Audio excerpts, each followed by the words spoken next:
나는 예수 따라가는 십자가 군 사랑 주 이름 증언하기를 왜 주저하리요.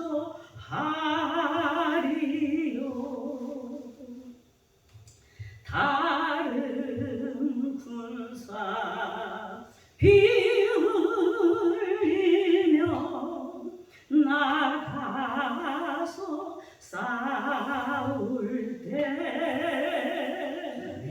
나 혼자 편히 앉아서 바라만 보리요. 다른 사람 어찌든지 나 주님의 용사되리.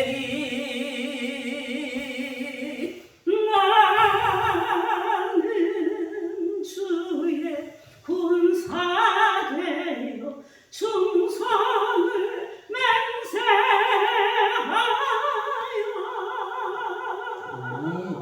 내가 승리하기까지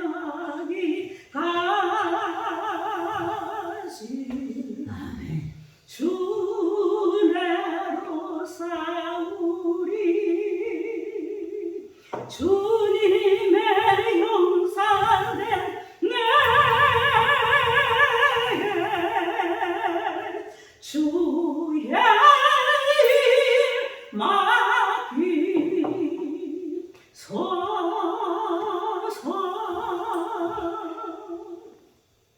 그 승리의 영광이래 싸워야 하리라. 주 말씀 나의 힘되니 겁낼 것 없소다. 모든 싸움 이긴 후에 그날이 이르면 승전가 높이 부르며 큰 영광 누리리. 다른 사람 어찌든지 나 주님의 용사되리. 나는 주의 군사되어 충성을 맹세하여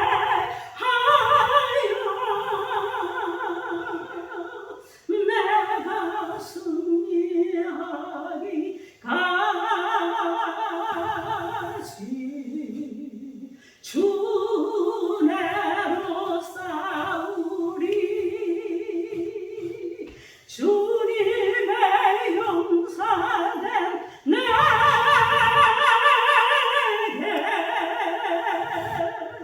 주의 일 맡기소서.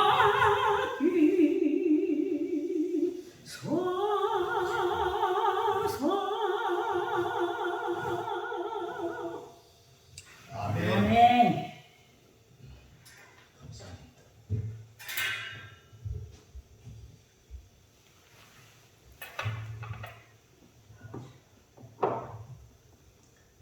오늘 읽은 본문의 말씀을 가지고 가서 너도 이와 같이 하라 라는 제목으로 말씀을 전하도록 하겠습니다.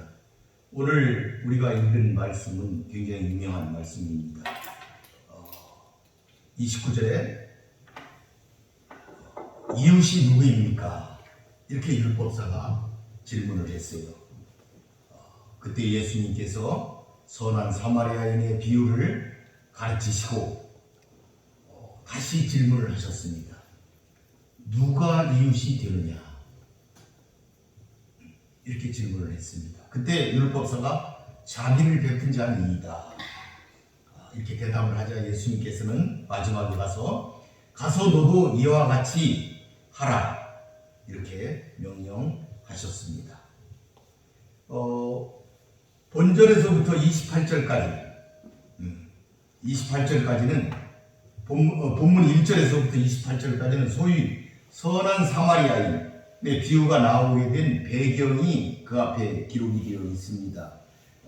여기 보니까 25절부터 그 율법사가 예수님 앞에 와가지고 영생의 길을 묻는 장면이 기록이 되어 있습니다. 25절에 보니까 어떤 율법 교사가 일어나 예수를 시험하여 이르되 선생님 내가 무엇을 하여야 영생을 얻으리까? 이렇게 율법사가 예수님께 영생에 대한 질문을 했다고 기록하고 있습니다. 그러자 26절에 보니까 예수님께서 율법에 무엇이라 기록되었으며 내가 어떻게 읽느냐 이렇게 질문하셨어요. 네가 어떻게 읽었느냐? 그러니까 율법사가 스스로 대답을 하도록 예수님이 유도하신 것이죠. 즉 율법사 당신이 더 잘 알고 있지 않느냐? 그러면서 왜 내게 묻는 것이냐? 이런 뉘앙스가 그 속에 숨겨져 있다. 이렇게 볼 수가 있습니다.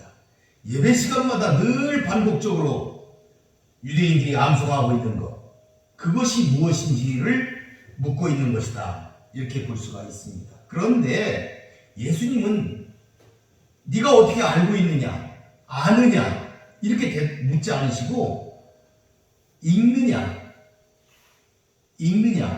이렇게 물으셨어요. 그러니까 이 예수님의 질문 속에는 너희들이 모른다, 읽고는 읽지만 너희들이 모른다 하는 그런 깊은 뜻이 숨겨져 있다. 이렇게 볼 수가 있습니다. 이 10장 22절에 보면은 22절 우리 다 같이 한번 읽어봅시다. 내 아버지께서 모든 것을 내게 주셨으니 아버지 외에는 아들이 누구인지 아는 자가 없고 아들과 또 아들의 소원대로 계시를 받는 자 외에는 아버지가 누구인지 아는 자가 없나이다 하시고. 그러니까 예수님께서는 니들은 하나님을 모르고 있다. 이 말씀을 지금 중요한 말씀을 하고 계시는 거예요. 이 율법서가 영생에 대해 물었는데 하나님을 알아야 영생을 얻는 것이죠.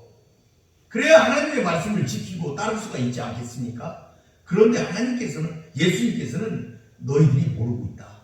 하나님을 모른다 이 말이에요. 하나님을 모르는데 어떻게 영생을 얻을 수 있겠습니까? 그래서 예수님께서 네가 어떻게 읽고 있느냐, 어떻게 읽느냐 이렇게 질문하고 계시는 것이죠. 그때 율법사가 대답을 했습니다. 내 마음을 다하며 목숨을 다하며 힘을 다하며 뜻을 다하여 주 너희 하나님을 사랑하고 또한 내 이웃을 내 자신같이 사랑하라 하였나이다. 예수님이 대답하셨어요. 네 대답이 옳도다. 이를 행하라. 그러면 살리라. 이를 행하면 살 것이다. 영생을 물었어요. 어떻게 해야 영생을 얻을 수가 있습니까? 이를 행하면 네가 살 것이다. 네가 살 것이다. 이렇게 대답하신 것이죠. 그러니까 제사장과 율법사와 사마리아인들, 너희들 유대인들이 이것을 행하지 않기 때문에 지금 살지를 못하고 있는 거고 하나님을 알지 못하는 것이다. 이런 의미가 되겠습니다. 이 대화 후에 율법사는 다시 물었습니다. 그러면 내 이웃이 누굽니까? 이런 질문으로 선한 사마리아인의 비유와 마르다와 마리아의 집 방문 기사가 지금 이렇게 연결이 되어 있는 것을 우리가 볼 수가 있습니다. 38절부터는 마르다와 마리아 이야기까지가 나와 있지요. 그러니까 오늘 제가 읽은 이 본문의 말씀은 크게 보아서 그 율법사가 무엇을 하여야 영생을 얻으리까 이 질문으로 시작해서 마르다와 마리아의 이야기까지 42절까지가 전체적으로 큰 한 문단을 이루고 있다. 이렇게 우리가 볼 수가 있는 것이죠. 이런 문맥 구성에 대해서 신학자 탈보트가 얘기를 했어요. 그렇게 얘기를 했어요. 선한 사마리아인의 비유는 이웃을 자신처럼 사랑하라는 사랑의 계명, 그 의미를 지금 말하고 있는 것이고, 마르다와 마리아의 집 방문 기사는 하나님을 사랑하라는 계명, 그것을 해석한 사건이다. 이렇게 신학자가 얘기를 했습니다. 그래서 실제적으로 누가복음에서 하나님 사랑과 이웃 사랑에 대하여 라는 제목으로 이 전체를 포괄해서 제목을 붙이고 있는 것을 우리가 볼 수가 있습니다. 그러므로 그는 마르다와 마리아의 이야기는 하나님 사랑에 대한 해설이고 선한 사마리아인의 비유는 이웃 사랑에 대한 해설인 것이다. 이렇게 그 신학자가 말을 한 것입니다. 그의 설명은 우리의 성경을 보는 눈을 보다 더 넓혀준다고 할 수가 있을 것입니다. 왜냐하면 우리는 성경을 볼 적에 이 마르다와 마리아의 이야기 속에서 상처를 받는 사람들이 굉장히 많습니다. 그러면 예배 보지 말고 예배 보지 않고 식당에서 일하는 그 주방에서 일하는 분들은 그럼 어떻게 하라는 말이냐? 그러면 주방에서 이러지 말고 전부 다 가서 예수님 발 앞에 앉아서 그 있는 마리아처럼 예배에 참석해서 그러고 있어야 된다는 말이냐? 이거 어쩌라는 말이냐? 하면서 굉장히 시험을 드는 경우가 있는데 그런 지역적인 것으로 이 본문을 아주 작은 것으로 해석하지 말고 이 본문은 하나님 앞에서 무릎 꿇고 있는 예수님 앞에 무릎 꿇고 말씀을 사모하고 하나님 알기를 원하는 마리아의 모습이 귀한 것이다. 그렇게 하나님을 사랑하는 법을 배워나가야 한다 하는 것을 가르쳐주는 그런 말씀이다. 그런 해석의 말씀이다. 이렇게 보아야 한다는 것입니다. 자, 이제 우리 이웃사랑에 대해서 한번 알아봅시다. 29절에 그 사람이 자기를 옳게 보이려고 예수께 여짜오되 그러면 내 이웃이 누구니까? 이렇게 물었어요. 자기를 옳게 보이려고. 사실 그 율법사는 진리를 알기 위한 열정에서 예수님께 물어본 것이 아니라 단지 예수님을 시험하기 위해서 영생에 대해서 질문을 한 것입니다. 굉장히 교활한 마음을 품고 있다. 이렇게 볼 수가 있어요. 이런 난해한 질문을 통해서 예수님이 어떤 이단적인 발언, 그러니까 성경에 말하지 않은 어떤 이단적인 발언을 하기를 그는 바랬던 것이죠. 왜냐하면 당시 예수님이 그 전통적인 유대인이 중요시하는 율법을 경시하고 잘 지키지 않는다. 이런 소문이 퍼져 있기 때문이었습니다. 그리고 이제는 자기 자신을 과시하려고 이제 질문하고 있는 것이죠. 이웃이 누구입니까? 여기서 이웃이라고 번역된 이 단어는 유대적인 어법을 통해서 본다면 같은 유대인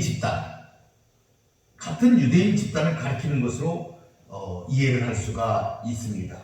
배타적인 바리새인들은 이 사마리아 사람들이나 이방인들을 이웃으로 보지를 않았어요. 그래서 이런 의미에서 계속되어지는 선한 사마리아의 이 비유는 이웃에 대한 유대교적 관점을 무너뜨리는 그런 비유의 말씀이다. 이렇게 볼 수가 있는 것입니다. 그래서 30절에 예수께서 대답을 하셨어요. 그 유명한 선한 사마리아의 비유를 지금 말씀하고 계십니다. 어떤 사람이 그렇게 얘기를 했어요. 어떤 사람이 예루살렘에서 예리고 내려갔는데 강도를 만났다. 강도들이 옷을 벗기고 떼려 거의 죽은 것을 내버려두고 갔다. 이렇게 예수님이 비유를 시작하고 계십니다.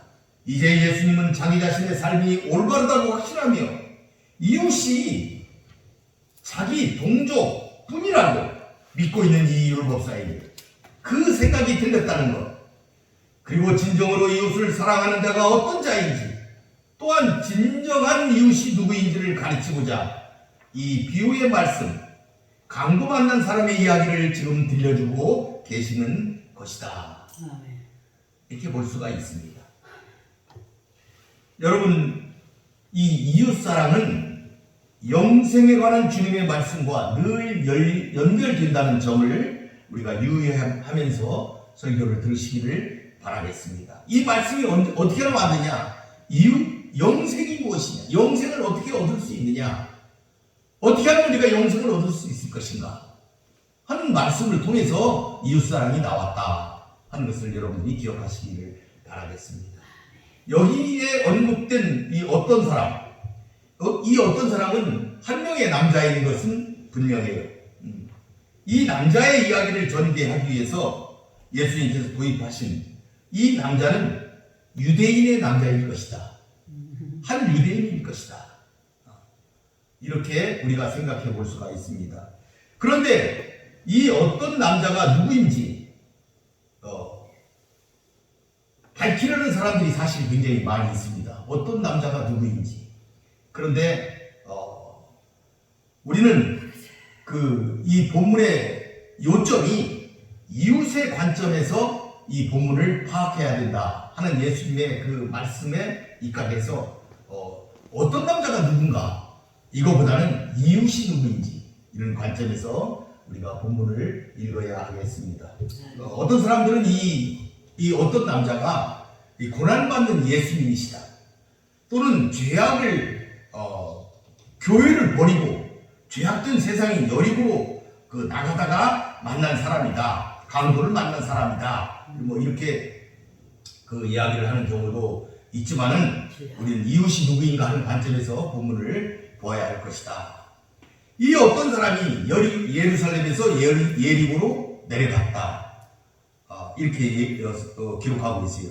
여러분, 예루살렘은 고도가 높습니다. 한 760m, 해발 760m의 고지대에 있는데, 이 여리고는 해변 아래에 있습니다. 한 해변보다 한 250m 밑에 있습니다. 그러니까 예루살렘과 여리고와는 한 1000m의 그 고저가 있습니다. 그러니까 여리고보다 한 1000m가 예루살렘이 높습니다. 그러니까 어떤 지형인지 여러분들이 이해가 가실 것입니다. 길이 굉장히 가파라요. 여러분, 여기서 1000m 되는 산을 올라갔을 때 올라가든지 내려온다든지 하면은 그 길이 허물 거 아니겠습니까? 바위돌도 많고 경사도 지고 가파르고 암석들도 많고 그런 것이죠. 그러니까 그곳에 강도들이 많이 있었다, 도둑들이 많이 출몰했다, 이렇게 기록에 되어 있습니다. 그래서 거기에 한 사람이 노상 강도를 당하고 그곳으로 지금 제사장과 레위인이 지나갔다는 상황 설정, 이것이 굉장히 개연성이 있을 수 있는 그런 설정이었다, 이렇게 우리가 볼 수가 있는 것이죠. 그런데 그 강도들이 옷을 벗기고 거의 죽은 것을 버리고 갔다, 이렇게 기록하고 있어요. 그러니까 이 어떤 사람이, 한 사람은 살면서 겪을 수 있는 최악의 상태, 그런 걸 당했다. 그러니까 사람이 감당할 수 없는 어떤 환난, 어려움을 당한 상태에 있다. 누가 돕지 않으면 죽을 수밖에 없는 상태, 그런 상태까지 떨어진 어떤 사람에 대한 지금 설명을 하고 있는 것이다, 이렇게 우리가 이해를 하여야 하겠습니다. 거기에 맞춘 한 제사장이 그 길로 내려가다가 그를 보고 피하여 갔다, 이렇게 기록하고 있어요. 한 제사장, 어떤 제사장이 그 길을 내려갔다, 그러니까 예루살렘에서 여리고로 내려갔다, 이런 얘기죠. 그러니까 이 사람이 성전이 있는 예루살렘에서 여리고로 갔다는 것은 그 당시에 여리고에는 이런 제사장이나 유대인들이, 그런 레위인들이 많이 살았다고 그래요. 그러니까 제사장이 성전에 왜 갔겠어요?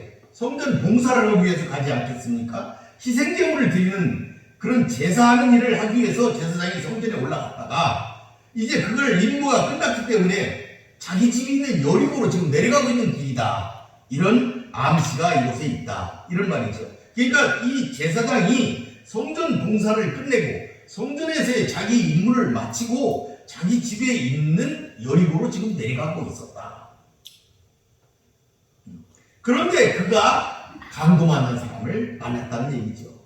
그가 그곳을 피하여 갔다 이런 얘기입니다. 피하여 갔어요. 그가 마땅히 하나님을 섬기는 사람으로서 그걸 도와야 되는데 그가 피해서 갔다. 피해서 갔다.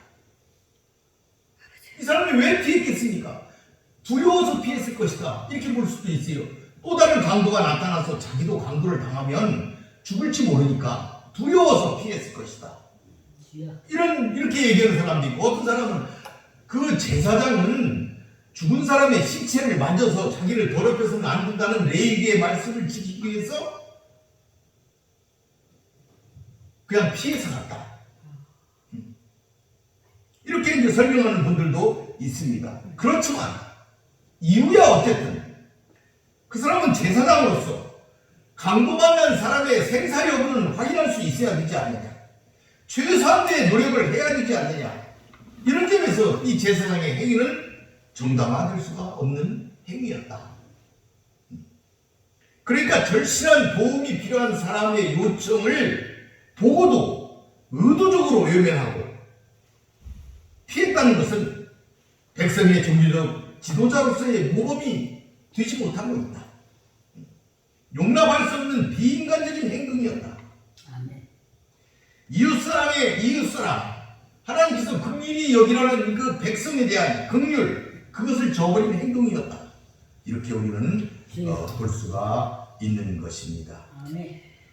그런데 그 뒤를 이어서 레위인이 또 그것을 지나갔다. 이렇게 32절에 기록하고 있어요. 레위인도 제사장과 마찬가지로 하나님과 백성에게 봉사하기 위하여서 성별된 지파의 사람이었습니다. 레위인들은 제사장보다는 지위가 낮지만 유대의 종교 특권층에 속한 사람이었다. 그렇기 때문에 그도 모범을 보여야 되는 사람이었습니다. 누구보다도 하나님의 계명, 이 사랑의 계명을 잘 이해하고 있었고 더 지켜야 되는 사람들이었다. 그런데 이 레위인도 앞서 지나간 제사장과 조금도 다르지 않게 강도 만난 죽어가는 자에게 아무런 도움도 주지 않고 외면하고 떠나가 버렸다. 이런 것이죠. 그러니까 이들은 눈으로 보이는 곳에서는 무언가를 했지만 눈으로 보이지 않는 어떤 곳, 숨겨진 곳, 이런 곳에서는 그들의 본심을 드러내고 있었다. 이런 것을 우리가 볼 수가 있는 것이죠. 그런데 그때 어떤 사마리아인 여행하는 중 거기를 그를 보고 불쌍히 여겼다. 33절에 있어요. 종교 지도자들이었던 제사장과 레위, 이들은 그냥 지나갔는데 세 번째에 나타나는 사람이, 그러면 예수님이 제사장이 지나갔고 레위인이 지나갔고, 그럼 그 다음에는 누가 지나가야 되겠어요? 유대인이 지나가면 좋았을 텐데 유대인을 빼고 사마리아인을 지금 언급하고 계신 것이죠. 의외의 사람이 등장했어요. 사마리아인이 등장한 거예요. 거의 유대인들이 사람 취급을 하지 않는 그런 부류에 속한 사마리아인이 그곳에 지나갔다. 그러니까 예수님께서 지금 제사장과 레위인하고 거기에다가 누구를 비교시키냐면 사마리아인을 등장시켜가지고 지금 이 장면을 지금 말씀하고 계시는 것이죠. 그러니까 이 제사장과 레위, 이들은 지금 사마리아인을 통해서 책망하고 계신 것이다. 참으로 부끄러운 모습을 지금 보이고 있다. 제사장과 레위인들이, 이렇게 우리가 볼 수가 있는 것이죠. 여기 보니까 불쌍히 여겼다. 이랬어요. 사마리아인은 그를 불쌍히 여겼어요. 제사장이나 레위인들은 그를 불쌍히 여긴 게 아니고 피해서, 내가 혹시 해코지를 당할까봐, 내가 피해를 볼까봐 그는 도망갔는데 사마리아인은 그를 불쌍히 여겼다. 이렇게 기록하고 했어요. 이 불쌍히 여긴다, 이거는 인간의 기본적인 마음이죠.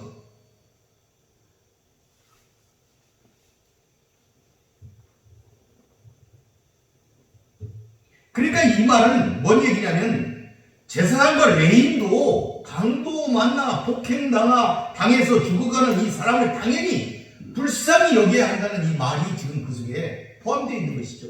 그들이 불쌍히 여겼어야 하는 건데 그들은 불쌍히 여기지 않고 사람 취급을 받지 못하던 사마리아인이 불쌍히 여겼다 하는 것이죠. 우리가 불쌍히 여기려면은 상대방의 처지를 이해해야 되고 그 입장을 공감해야 되고 그의 아픔이 내 아픔이다. 이런 인간적인 마음이 있어야 되는 것이죠. 이럴 때 생기는 것이 아니겠습니까? 이런 점에서 볼 때 제사장과 레위인은 극도의 이기적인 사람들이었다. 반면에 사마리아인만이 비극에 처한 자를 불쌍히 여기는 참된 사랑의 자세를 보여주었다. 이렇게 볼 수가 있지요. 그러니까 조금 더 이걸 바꿔서 얘기해 보면은 지금 이웃이 누구인가? 이 질문 아니겠습니까? 그런 관점에서 볼 때 유대인이 보기에는 이웃의 범죄에도 들어가지 않는 이 멸시받는 이방인, 이 사마리인이 불행한 일을 당해서 죽어가는 유대인의 친구가 되었다. 이웃이 되었다.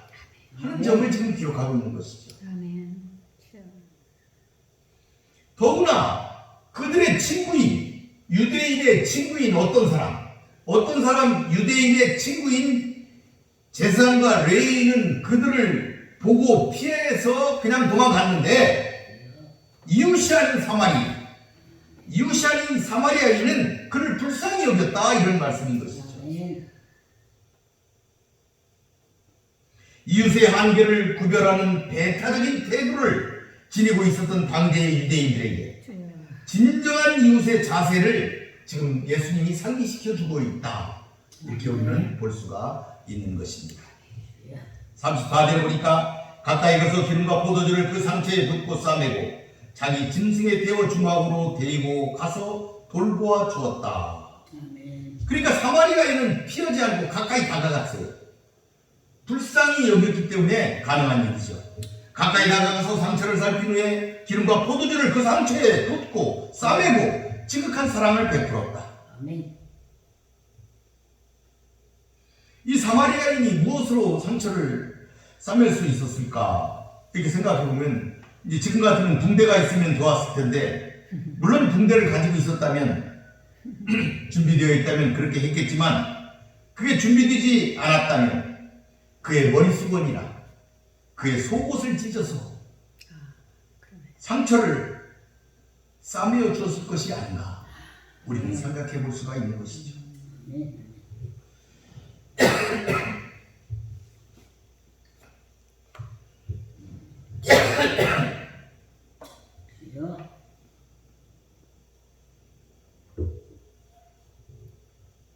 그런 다음에 그가 상처를 소독하고 자기가 타고 있는 그 짐승의 그 강도받는 자를 태워서 주먹으로 데리고 가서 돌보아 주었다 하는 것이죠. 그러니까 이 사마리아인은 자기의 일정을 지체하면서 그 사람을 돌본 것이다 이렇게 볼 수가 있습니다. 35절에 보니까 그 이튿날 그가 주막 주인에게 데려온 돌을 내어주며 이르되 이 사람을 돌보아 주라. 비용이 더 들면 내가 돌아올 때 갚으리라 하였으니 그 이튿날 그랬다. 이렇게 기록되어 있는데 다른 사본들에는 그날 새벽에 이렇게 표현되어 있습니다. 그날 새벽에. 그러니까 그 다음날 새벽이다. 그날이라는 건 뭐예요? 저녁부터 시작해서 그 다음날 저녁 때까지가 하루지 않습니까? 그런데 그날 그 이튿날은 우리가 생각할 때는 그 이튿날이고 유대인의 그 시간 개념으로는 그날 새벽이 되겠지요. 밤을 지나서 새벽에 그날 새벽에 그가 일찍 떠난 것을 지금 암시하고 있습니다. 그 새벽에 일찍 떠났는데 이 떠났다는 얘기는 뭐예요? 그 사람도 바쁜 사람이었다. 제사장이나 레위인만 바쁜 게 아니고 이분도 바쁜 사람이었다 하는 것을 우리가 알 수가 있죠. 그가 그 바쁜 시간을 쪼개서 희생해가면서 이 일을 했다 하는 것을 말해주고 있는 것이죠.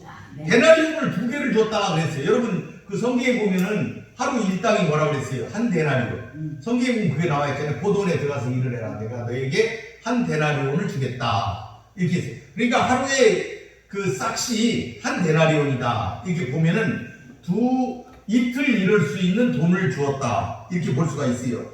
그러면 이게 많은 것인가 적은 것인가?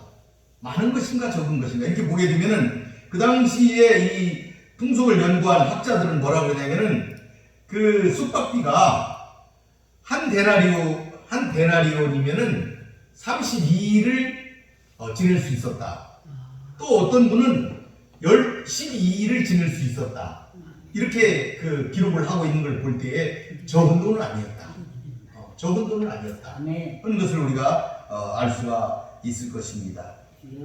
이와 같이 사마리아인은 유대인의 천대에도 불구하고 도움이 필요한 유대인 남자를 위해서 그의 바쁜 시간뿐만 아니고 물질까지도 기어이 희생했다. 그런 것을 우리가 본문을 통해서 알 수가 있는 것이죠. 비용이 더 들면 내가 돌아올 때 갚으리라. 다시 번역하면 그 밖에 더 소비되는 것은 무엇이든지 내가 당신에게 갚겠다. 그런 말이 되겠죠. 참으로 참된 이웃사랑의 전형을 보여주고 있다. 아멘. 이렇게 볼 수가 있습니다. 왜냐하면 그는 공경에 처한 사람을 돕는데 끝까지 돕는 자세. 그걸 보여주고 있기 때문이죠. 그가 끝까지 돕고 있지 않습니까? 돌아올 때 돈이 더 들었으면 내가 다 갚겠다 하는 것을 그 본문을 통해서 우리가 이해할 수가 있습니다.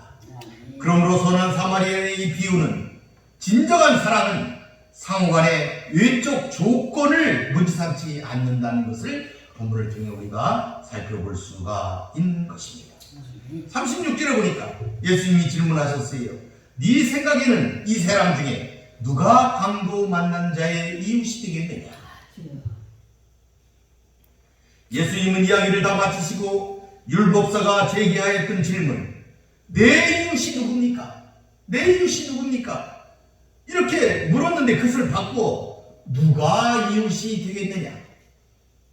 누가 이웃인가? 이거를 되묻고 있는 거예요.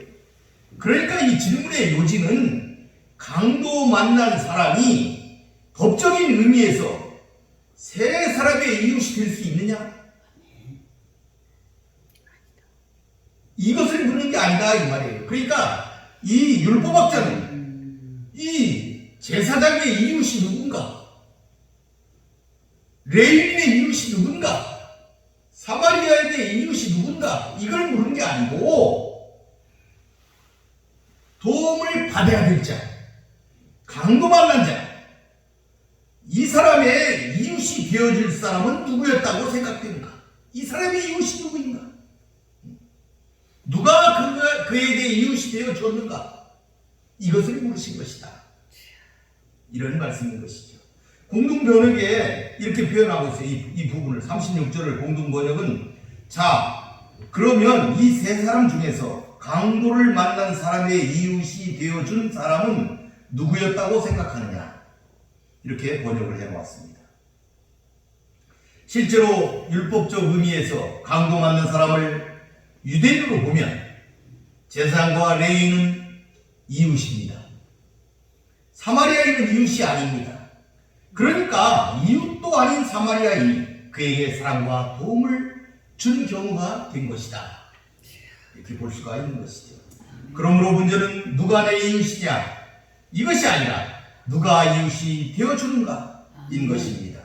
즉 예수님의 말씀에 해주는 단순히 누군가가 나의 이웃이라는 사실이 사람을 만들어내는 것이 아니고 그러니까 누군가가 내 이웃이다 할 때 사람이 만들어지는 것이 아니고 오히려 사람이 사랑하는 마음이 이웃을 만들어낸다 하는 것이죠. 그런 의미에서 29절에 내 이웃이 누구니까 묻는 율법사의 질문은 이웃의 개념을 범주적으로 제한하려는 의도가 숨겨져 있는 반면 36절에 누가 강도 만난 자의 이웃이 되겠느냐라고 물으시는 예수님의 질문은 율법사가 가진 제한적 이웃 개념을 답하려는 의도가 내포되어 있는 것이라 볼 수가 있는 것입니다. 그러므로 예수님께서는 누가 나의 이웃인가에 대한 관심으로부터 내가 누구의 이웃이 되어야 하는가로 그 관심을 돌려야 함을 지적하시기 위해서 본절과 같이 물으시는 것입니다. 다시 말해 이웃을 결정하는 주체는 내가 아닌 바로 도움을 필요한 그가 되어야 한다 하는 것입니다. 37절에 이르되 자비를 베푼 자니이다. 이렇게 율법사가 대답을 했어요. 자비를 베푼 자니이다. 누가 이웃이냐? 자비를 베푼 자니이다. 예수님께서 가서 너도 이와 같이 하라 이렇게 말씀하셨습니다. 그런데 여기 문제가 있어요. 왜 율법사는 사마리아인입니다. 왜? 사마리인이 지나갔다고 했으니까 사마리인입니다 이렇게 대답을 해야 되는데 그렇게 대답을 하지 않고 자비를 베푼 자는 니이다 이렇게 대답을 한 거지요. 그러니까 율법사는 아직도 사마리아인이라는 말을 입에 담기조차 꺼리고 있었다 하는 것을 우리가 볼 수가 있는 것이죠. 즉 예수께서 이 비유를 통해 유대인들의 이웃 개념을 타파하고 그들이 원수처럼 여기는 사마리아인도 이웃이 될 수 있다는 사실을 말씀하시고 있음에도 불구하고 이 율법사는 여전히 사마리아인에 대해 배타적인 태도를 가지고 있다는 것을 적나라하게 보여주고 있는 것이다 이렇게 볼 수가 있는 것이죠. 가서 너도 이와 같이 하라. 예수님의 비유에 누가는 이 내용을 통해 읽은 이러하여도 마치 예수님의 비유 안에 이 비유 속에서 제사장 레위 이 사람들만 등장하고 있는데 이 내용을 통해서 읽은 이들로 하여금 마치 예수님의 이 비유 안에 율법사가 등장하는 것처럼 여기저기 말씀을 하셨다. 그러니까 예수님의 비유에는 율법사가 등장을 하지 않는데 우리가 이 성경 말씀을 읽고 생각하고 이렇게 하다 보면은 이 말씀 속에서도 율법학자가 등장하는 것처럼 우리가 느낄 수가 있다. 이 본문은 예수께서 선한 사마리아 사람의 비유를 들려주신 목적이 무엇인지 알게 하는 것이죠. 그것은 어려움에 처한 자들에게 자비를 베풀게 하려는 것입니다. 가라, 하라, 이건 명령권이죠. 본문에 언급된 예수님의 이 말씀은 이웃 개념에 대한 토론이 아니라 단순하고 명료한 실천이 필요하다 하는 말씀인 것이 분명합니다. 즉 예수께서는 율법사에게 어려움과 공경에 처한 사람, 그 사람은 누구에게나 항상 자비를 베풀어라 분명하게 제시하신 것입니다. 여기서 이와 같이 이렇게 얘기했어요. 이와 같이 하라. 이와 같이.